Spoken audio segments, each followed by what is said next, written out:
Welcome to the,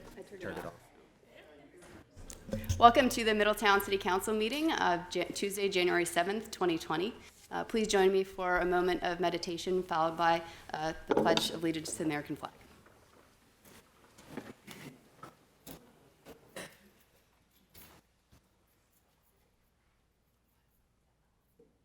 I pledge allegiance to the flag of the United States of America and to the republic for which it stands, one nation, under God, indivisible, with liberty and justice for all.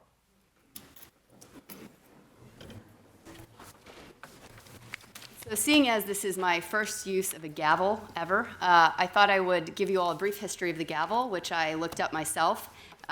For those of you who don't know, the gavel comes from an Old English term, gavel, which meant rent given to landlords. Specifically in medieval England, if a person had no money to pay a landowner, the person could go to land court and offer livestock or grain as payment. So if the court found the items of equal value to the rent owed, a hammer strike sounded to show rent had been paid, the non-monetary item. So I can't guarantee we will accept livestock or grain here, but just so you know, that's the background on the gavel. So. Roll call. Ms. Skink, will you please call the roll? Ms. Vittori. Here. Ms. Nenny. Here. Mr. Moon. Here. Mr. Mulligan. Here. Mayor Condrey. Here. All right, citizen comments. We have three comments this evening, and we will do these in the order that they were received. So I would like to call Ms. Cinda Cash to the podium.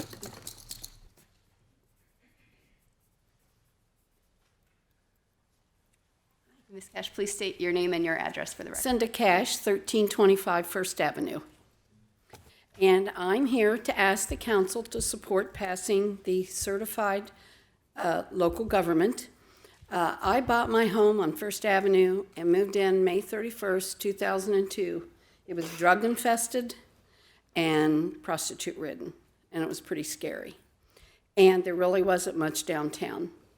And of course, in those 18 years, have seen it grow, and I think we're on a precipice. I also spent 10 years on CHAPS, that was Citizens for Historical and Preservation Services Board of Preservation. So I understand preservation. I was involved for 10 years. I'm a proponent. So I'm a proponent of saving our historic buildings, but what I think people would find interesting is that if someone's coming to town and looking at some empty buildings, if we're a CLG, they know there's going to be a good opportunity that they will qualify for historic tax difference or a historic tax help, and that could make all the difference in the growth of this town and saving our history too. And one of the things I used to quote as a preservationist is, a third of our landfills in this country are filled with old buildings. And when you use, new construction will use about 50-60% of local help, but when you do restoration, it's more like 60 to 70. So there's many pluses. So I'm just asking the council to approve this tonight. Thank you. Thank you for your comments, Ms. Cash. The next card I have is from Detective Jason Wargo.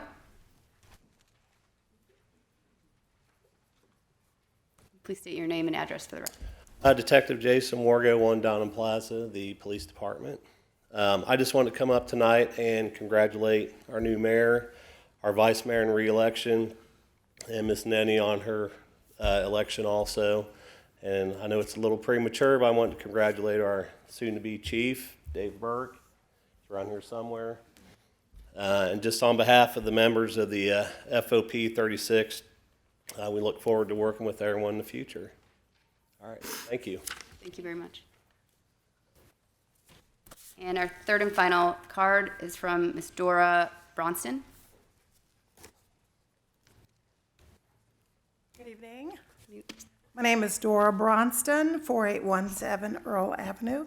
Good evening to our newly elected Mayor Condrey, our City Councilwoman Nenny, other seated council members, and our acting city manager, Ms. Cohen. You all know me. My purpose of speaking here publicly tonight is to be sure that the branding of Middletown as a Purple Heart City is recorded in the archives of Middletown. That was my responsibility when I was on council. And while I'm alumni of Middletown High School, we wear purple. And so Middletown seems to be full of purple.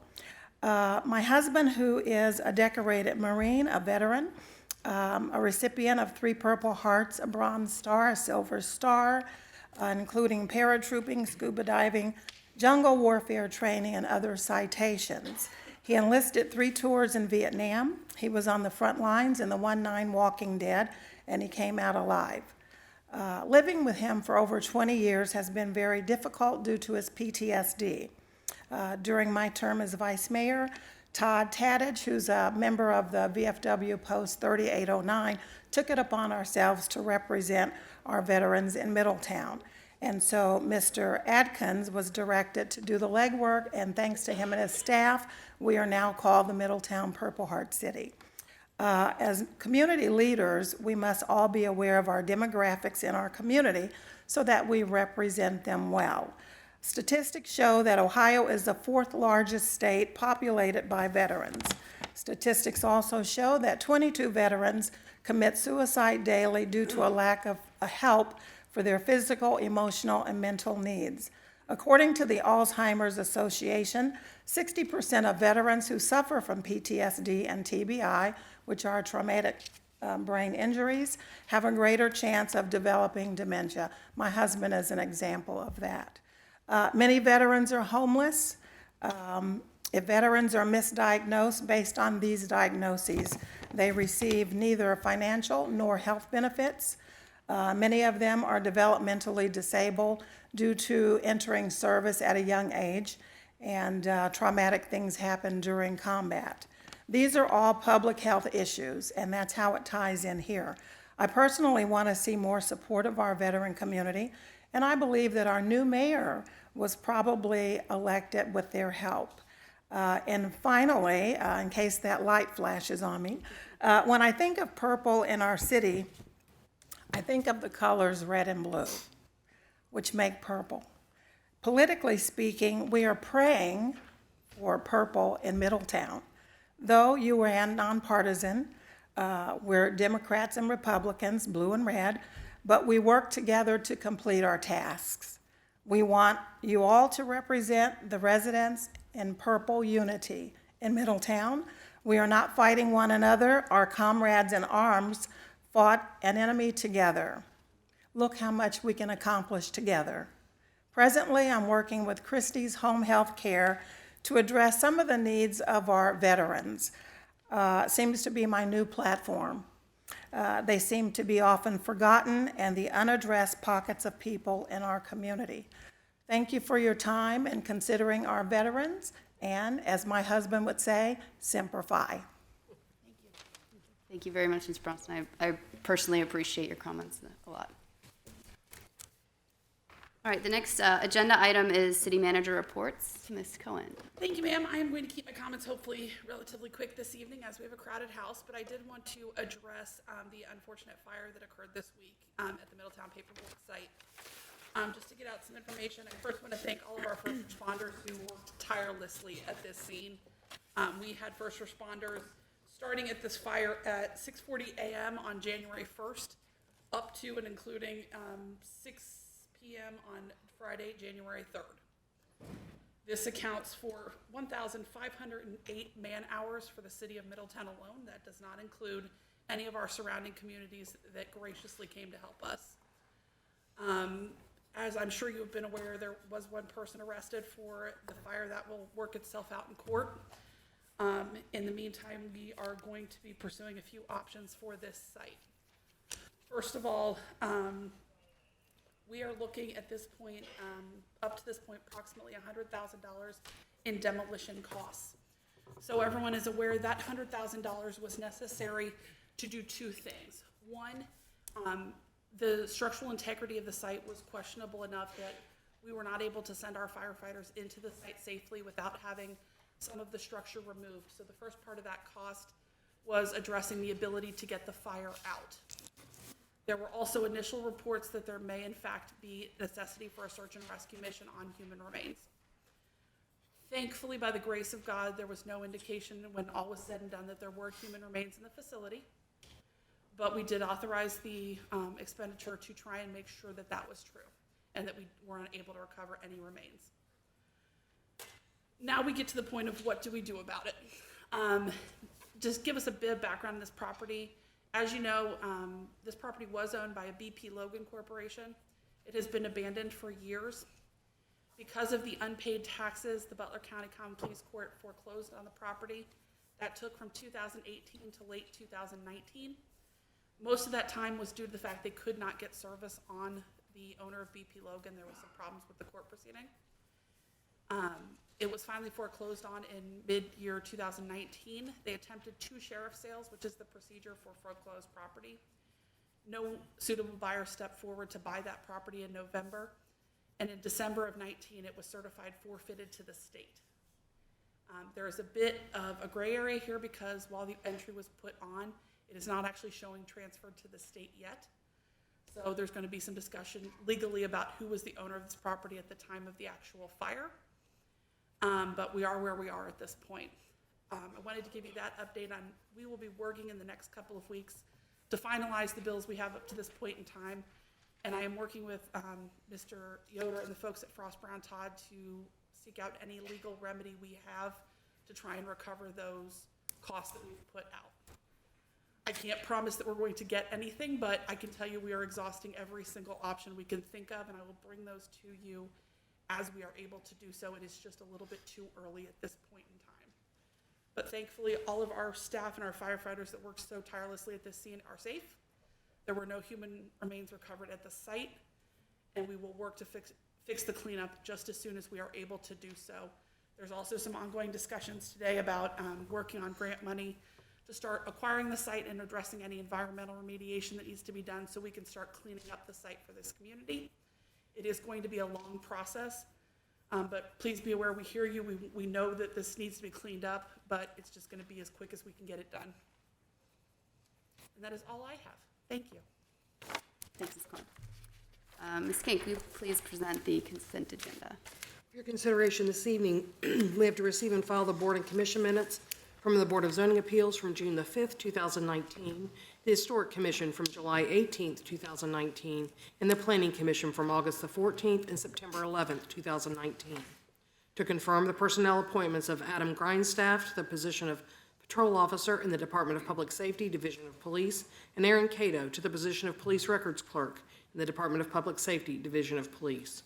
To confirm the exceptional appointment of Andres Eddy to the position of Process Control Supervisor in the Department of Public Works and Utilities, Division of Water Treatment, Griffin Steffen to the position of Water Reclamation Operator in the Department of Public Works and Utilities, Division of Water Reclamation Facility.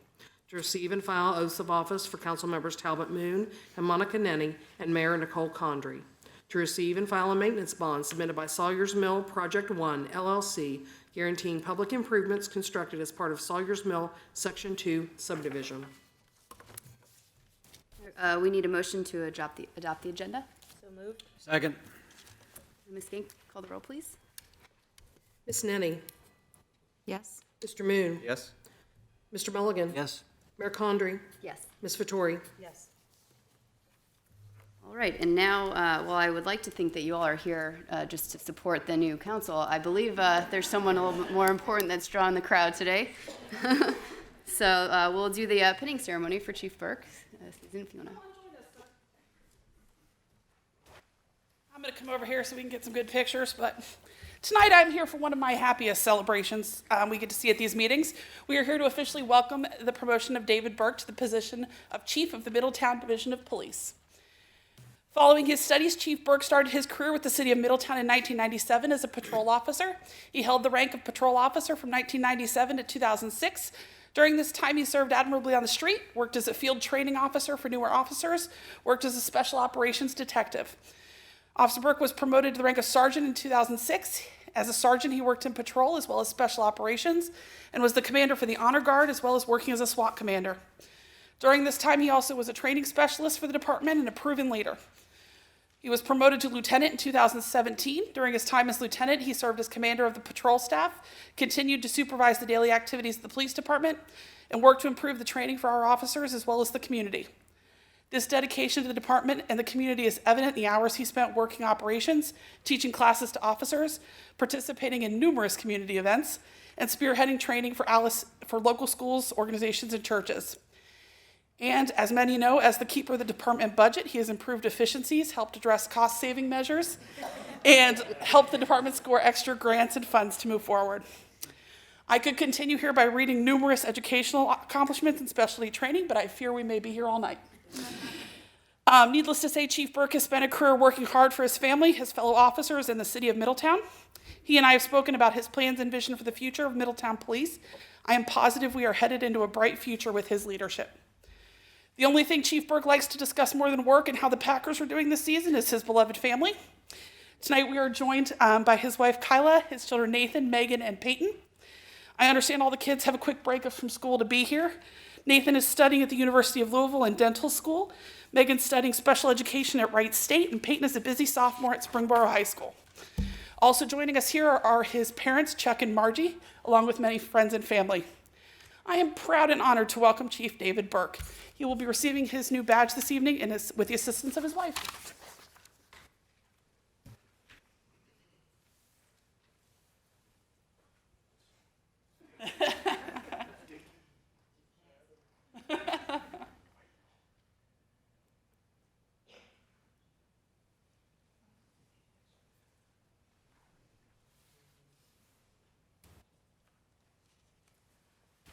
Chance to make some comments. I hope everybody can hear me. Everybody hear me all right?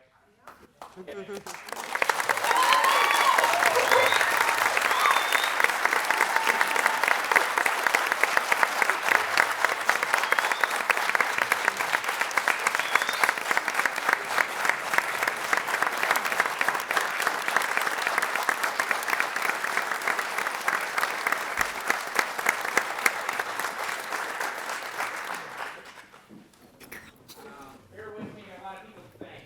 First, I have to thank council for selecting me for this opportunity. I appreciate it. I have to thank the panel interview. That was a very stressful process, but we made it through. Very happy with that. I think the saying goes behind every great man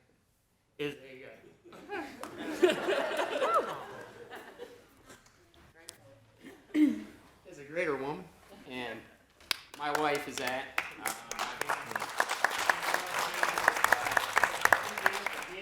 I can't say enough. I do this for my family. I've taken a lot of time. If anyone's ever studied for anything, you have to put a lot of commitment in the testing process, reading the books, understanding that. I take a lot of time away from my family by doing that. Especially being honor guard, SWAT, and everything else, they know the sacrifices. I have to thank all the former chiefs. They've given me opportunity to grow with my leadership and my ability. Without them, I would not be in this position. I have to thank all the people that helped me with all the community events. Terry, Holly Owens, Holly's a big part of that. Without the community events, we would not be where we're at right now. They do a great job with that. I have to thank all the officers, especially my old partners. I think Jordan and Kirsch are here somewhere.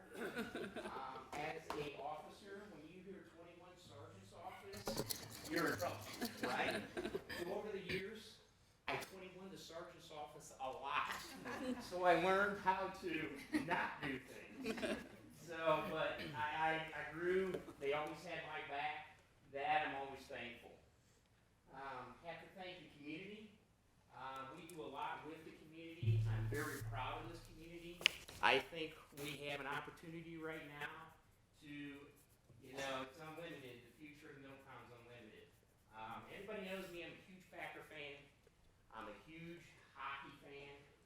And I think the quote from Herb Brooks, one of the greatest hockey coaches, is great moments are created by great opportunity. And that's what we have today. We have a new council. We're going to have a new city manager. We have a new police chief. We have a great opportunity culture of Middletown and the future of Middletown. And it starts today. So, thank you everybody for coming. Thank you, council. I appreciate it. And that's all I got.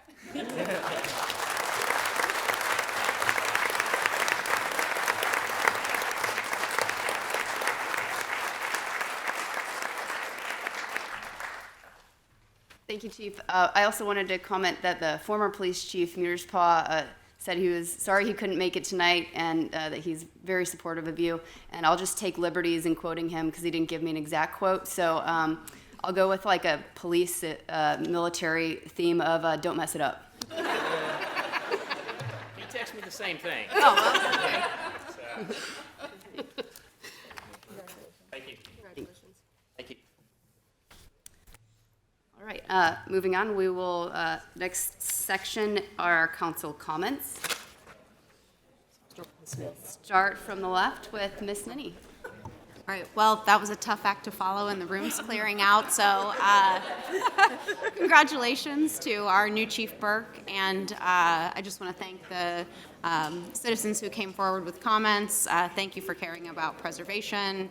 Thank you for, let's see, who else did we have? Sorry, I'm caught off guard here. Dora, your comments on the Purple Heart City were very moving, and thank you and your husband for your service. So, It might be worth waiting a moment just to let the room clean and finish cleaning. Yeah, we'll hang on a second. my first time. Okay. This feels a lot more like it.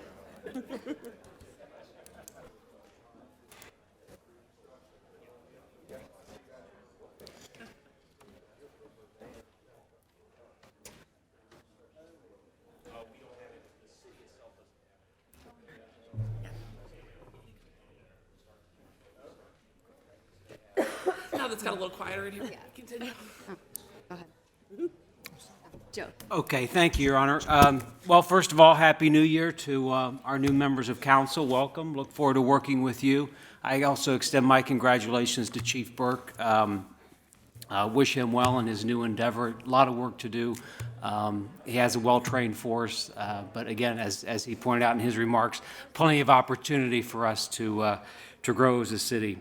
And it was an unusual start to the new year with the fire at the Middletown paperboard site, and that really brought to light that we do have some great first responders, but also these abandoned commercial sites are something we have to deal with, and it's unfortunate that it took a near tragedy for us to maybe shed some additional light on it and to allocate some additional resources to it, whether that's funding or personnel or reaching out to our partners at the county level or at the state. But we simply must do a better job because this is not the only abandoned commercial site in town. So I look forward to working with council and staff to make sure that we can address the remaining commercial properties in the city. And with that, I yield the rest of my time. Thank you. Well, Happy New Year to everyone. It's great to see you. I also congratulate our new Chief Burke, and I thank everyone for their comments. I would also like to reflect on the loveliness of this wonderful dais and welcome our new members. I also think it's wonderful that Middletown has a city council that is so female and young, because at 45, I'm the oldest person on city council.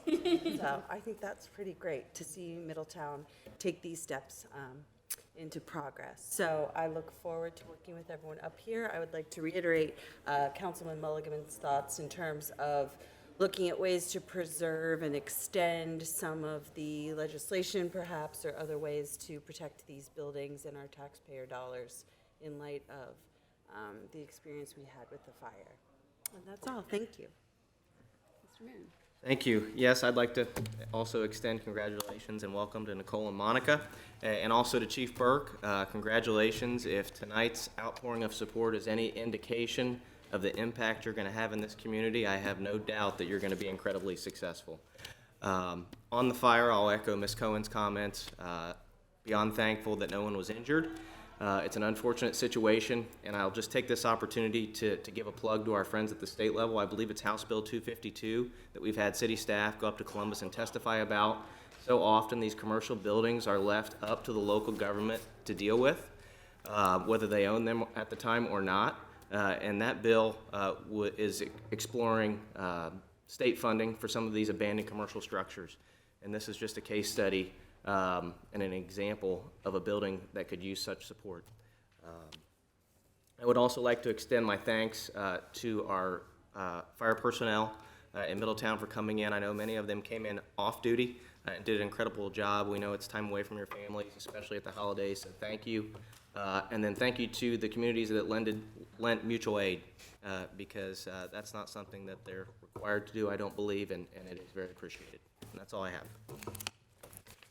I also want to echo the congratulations to Chief Burke. I look forward to working with him. And also echo the gratitude to Chief Lawley and the fire department, as well as Ms. Cohen for coordinating with them on a holiday. They did a lot of great work, and it's good to know we have people like that we can rely on in this community. The last thing I want to do is also thank you for the warm welcome that I've received from not only city employees, but citizens and our state representatives, and I really look forward to 4 years of working together. All right, so with that being said, Ms. Bretlin, would you like to present the legislation? Yes, thank you. Ordinance number O2019-102, an ordinance establishing a procedure for and authorizing amendments to contracts for grounds maintenance for 2020, here for a second reading. Do I hear a motion to adopt? So moved. Second? Questions or comments from council? Okay, Ms. Skank, will you please call the roll? Mr. Moon. Yes? Mr. Mulligan. Yes. Mayor Condrey. Yes. Ms. Nenny. Yes. Ms. Vettori. Yes. Ordinance number O2019-103, an ordinance denying a request to change the zoning classification for one parcel located at 1407 Winona Drive from R3 being medium-density residential district to B2 being community business district, here tonight for a second reading. Do I hear a motion to adopt? So moved. Second? Any questions or comments from council? I guess I'll start. I had a hard time with this one. It didn't sit well with me from the start. I think just because it's so difficult to say no to possible economic development, even on a small scale like this. I was hoping that we might be able to hear from the business owner on his own behalf about the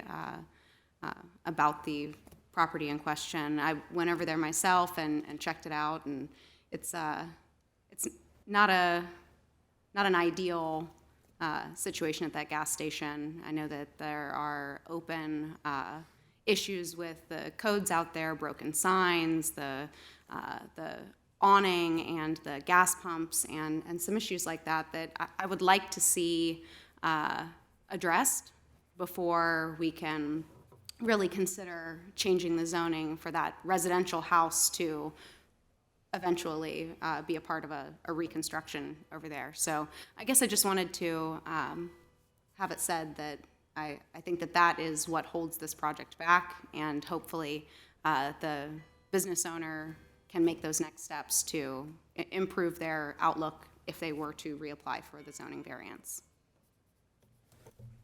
I can appreciate those comments. I would remind council that this does sit in our federal opportunity zone down there, so there should be good opportunity for redevelopment in the coming years. And I agree with the planning decision's declination of this. The excessive public safety calls would be my main concern. So that's all I have. I actually went to the property as well and looked at it from a consumer perspective. Merely went to get fuel, and none of the credit card machines were working. The pumps were not, some of them were not functional, and to me that just speaks as to whether this would truly be a good economic move for the city to rezone the property. So I am in support of the ordinance right now as a result of many things that you guys have said, but also just adding the consumer aspect of my experience.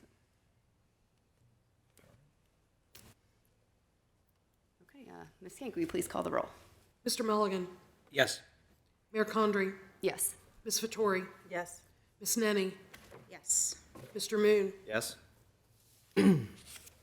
Ordinance number O 2019-104, an ordinance amending various sections of the Middletown Development Code of the Middletown Codified Ordinances, here tonight for a second reading. If I may, before we make comments, Madam, passed out at your seats prior to today was a insert for Exhibit A.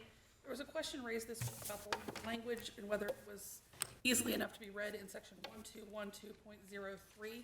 There were some minor changes in the language to address clarity only. It was not any substantive change, but we wanted to address the clarity now while we were able to do so. So what you have seen in front of you is the addition. I think you are safe to vote on this tonight if you would like. If somebody would like more time, we can certainly table it for a second reading. But I do believe what you have seen in changes is very minimal to address clarity, not the force of the ordinance, and can be voted on tonight if you choose to do so. Are you able to tell us which was the change Yes. specifically?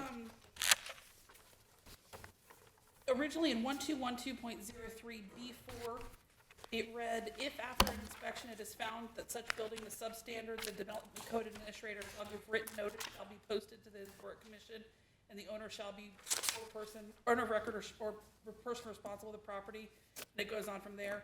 There was concern that the phrase shall be given written notice, shall be posted to the historic commission was confusing. And so they changed that language to indicate that if a building is substandard and setting forth the repairs, alterations, and improvements to such building required to correct a substandard condition or preserve the building in a reasonable period of time in which the required work shall be done, if unable to effect such notice in writing upon the owner of record or person responsible for the property, notice shall be posted on the premises. So it indicates the same force, it just made the language clearer. Do I have a motion to adopt? So moved. Second? Just a question. It's staff's opinion that we're safe to move on this tonight without it being an emergency? Okay. Yes. Thank you. And that is because it's the same force of what it is. It's a minor typographical error. Any other comments or questions from council? Okay, Ms. Skank, would you please call the roll? Mayor Condrey? Yes. Ms. Vettori? Yes. Ms. Nenny? Yes. Mr. Moon? Yes? Mr. Mulligan? Yes. Ordinance number O 2020-01, an ordinance establishing a procedure for and authorizing the extension of a contract with TR Gear Landscaping, Inc. for gateway maintenance, here tonight for a first reading. Ms. Cohen, do you have any report? I do. As you're well aware, we've been working, for the past 5 or 6 years about our gateway property on 75 and 122. We've been working with TR Gear Landscaping of Fairfield previously to get that up to snuff and look pretty for our entrance to the city. In that original contract, there were 2 one-year extension options. We are in one of those extensions. So we're simply asking to continue the contract with the TR Gear company to continue maintenance and upkeep of that gateway. And would you mind stating why we're using a contracting company instead of our own public services? I know we were informed of that. I just want the public to know. Sure. It's a very time-consuming project to do that type of work because of the grading around the highway. And we want to make sure that that is a top priority so that we maintain the look of the entranceway to the city. So we found it was more cost and time effective to use an outside company to maintain that versus our people because of the time it would take them to be out there versus bouncing the other priorities. Thank you. Any other discussion from council? Okay, so since this is a first reading, there's no action No action needed. this evening. So move on to the next one. Ordinance number O 2020-02, an ordinance authorizing an agreement with V3 companies to develop a parks master plan, here for a first reading. Ms. Cohen, do you have any reports? Sure. The Public Works Department has been organizing a concerted effort to come up with a parks master plan in 2020. Scott Tadish met with some other staff members with numerous companies talking about what they wanted the plan to look like, what they wanted the process to be. I think it was universal thought that the V3 company was the best company to go with. They've had some work here in the Sunset Park area, and they've been working with them previously. They were impressed with their plan, and we're asking to improve that contract to move forward. Any questions or comments from council this time? Okay, no action needed on this.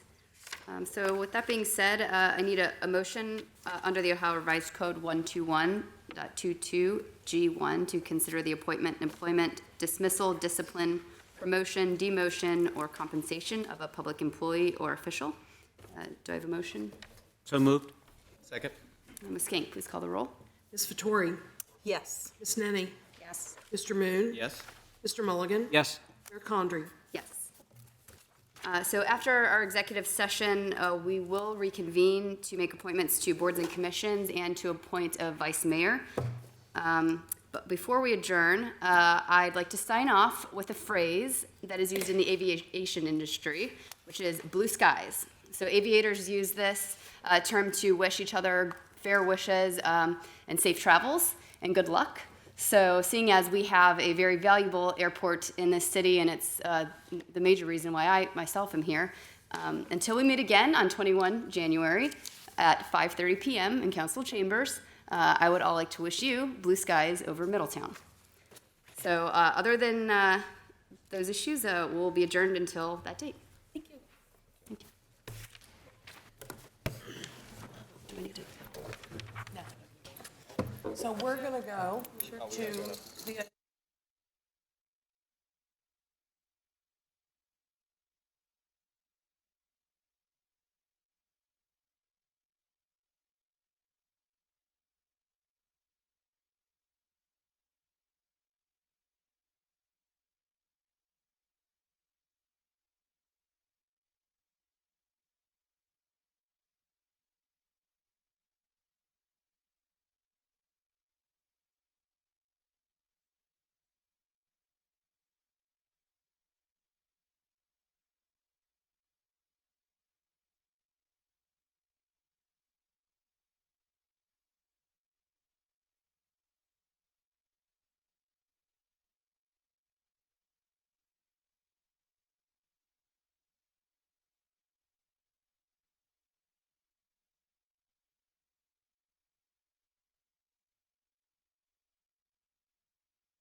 So cold in here. I feel like it's on purpose. I know, I think it's just a bad room for that. Yeah, like the heating doesn't properly fit the room. All the, like, yeah, the old.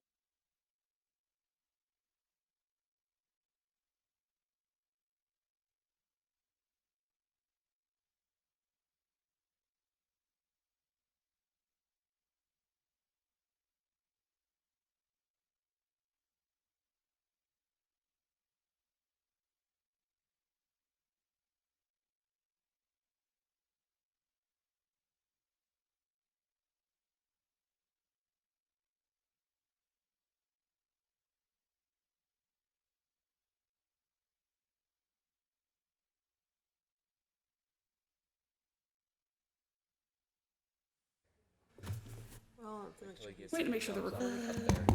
We're live. Here we go. All right, I would like to entertain a motion to come out of executive session. So moved. Second. Ms. King, please call the roll. Ms. Nenny? Yes. Mr. Moon? Yes. Mr. Mulligan? Yes. Mayor Condrey? Yes. Ms. Vettori? Yes. Okay, and Ms. King, will you please read the appointments? The Airport Commission, Tal Moon will serve as a council representative. The Architectural Review Board, Monica Nenny. The Board of Health, Nicole Condrey. Board of Library Trustees, Amy Vettori.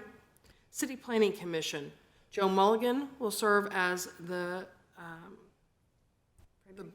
primary, and Monica Nenny will serve as the alternate. The Convention and Visitors Bureau, Amy Vettori. Emergency Management Agency Council, Nicole Condrey.